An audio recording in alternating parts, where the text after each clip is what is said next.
Hello everyone and welcome back to CyberKing Productions. Today I'm reviewing History of the Daleks 13 The Five Doctors. It retails for $21.99 and is as usual exclusive to B&M. Before getting on with the review, I just want to quickly talk about the price. When Character revealed these sets, they said the price would increase to $24.99 for the Daleks and $34.99 for the TARDIS. Al even defended the price increase, but none of the sets are the higher price. I'm not sure why this happened, maybe they changed at the last minute, who knows.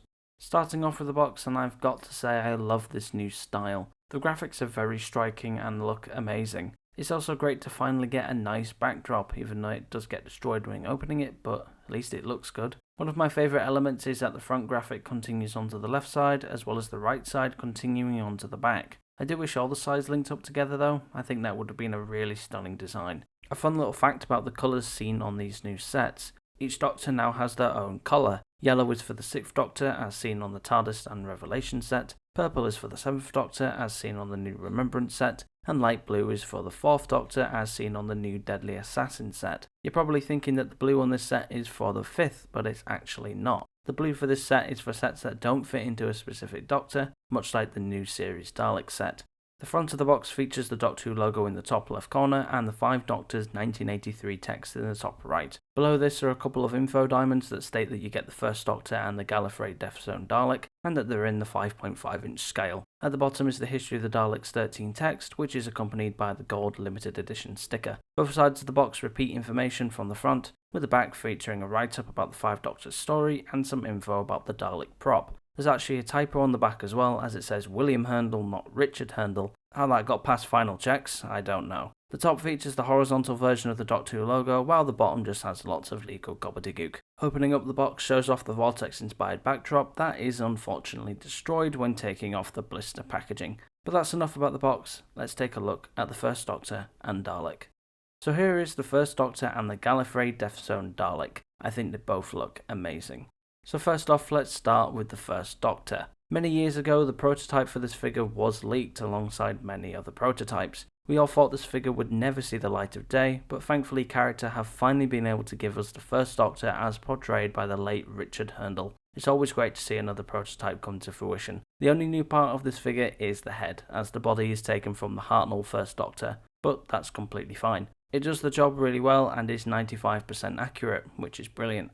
His grey hair is sculpted well, with lots of detail for the strands of hair. The paint apps add definition, but not that much. It looks really plain and could be much better applied in my opinion. The face is sculpted brilliantly and has a great likeness of Richard Herndl. There's a lot of detail for various wrinkles around the face, but they're not that prominent. The paint apps really let the sculpt down. Moving down to his torso, you can see his slightly open white shirt collar with a black ribbon tie around it. His cream waistcoat can be seen underneath, which has some orange buttons, as well as his hanging monocle. He sports his signature black frock coat, which is sculpted really well with detail for the various folds, creases and stitching. There are some black buttons at the front which are accompanied by a pocket on either side. His coat sleeves covers his arms, which feature the same detail as the rest of the coat. Just before the end of his sleeves on either side are 3 black buttons. The coat is slightly inaccurate to the actual costume as it was significantly longer, but this would have needed a new mould, so it's understandable. Personally, I'm not bothered by it. It works really well regardless. His hands are sculpted nicely, with detail for his fingers and nails. One of them is in a grasping position, which would normally hold his cane, which you don't get by the way, while the other is in an open position.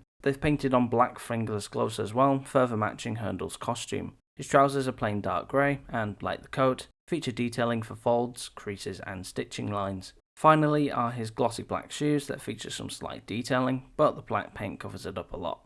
I really love this figure. It's great finally getting Richard Herndl in figure form, but even though I really like what they've done, I do think it could have been better. The paint apps aren't that great, and hide a lot of the sculpt, like the wrinkles. I also think he should have come with his cane.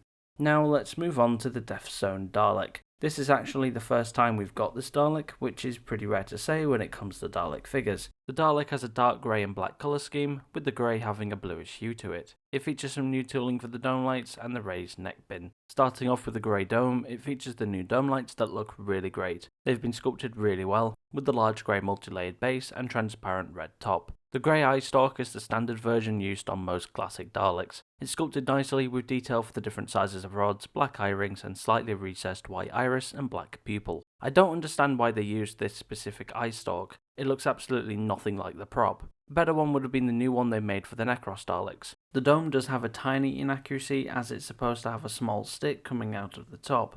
This would have needed new tooling and honestly not worth the money or time it would take. I couldn't care less that it's missing. Below the dome is the neck cage, which features nice sculpted detailing for the black mesh behind the grey neck rings. Underneath the neck cage is the new black ring piece that raises up the neck. This piece is so simple but incredibly effective. It's been executed really well and really captures the quirkiness of the 80s Daleks. The grey shoulder section has the newer style of slats seen on recent Dalek figures. The glossy black slats feature detailing for bolts and nicely sculpted dark grey backing mesh. Below the slats is the glossy black lower band. It may look nice, but it has a lot of inaccuracies. It has the wrong number of slats, no silver on the mesh, and no central oval. The slat inaccuracy is understandable because it would need a new mould and it could only be used on this Dalek. Regarding the missing silver on the mesh, Al said in the reveal video that they looked at applying the silver but didn't think it looked right. From how I can imagine it would have looked, I'm inclined to agree, although I think they should have done it regardless as it is a detail on this specific Dalek.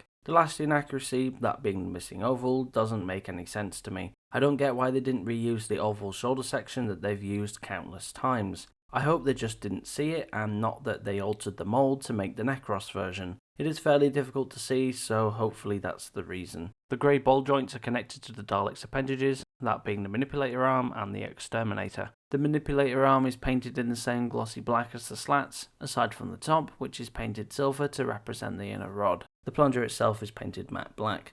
There's also the 80s version of the gunstick, which features nice detailing for the rods and tip. It's painted in the same glossy black, but with the tip painted orange. The grey skirt features glossy black hemispheres, which sits on top of the matte black fender. The fender has a slightly recessed inner edge, while underneath has the standard 3 wheels and legal gobbledygook.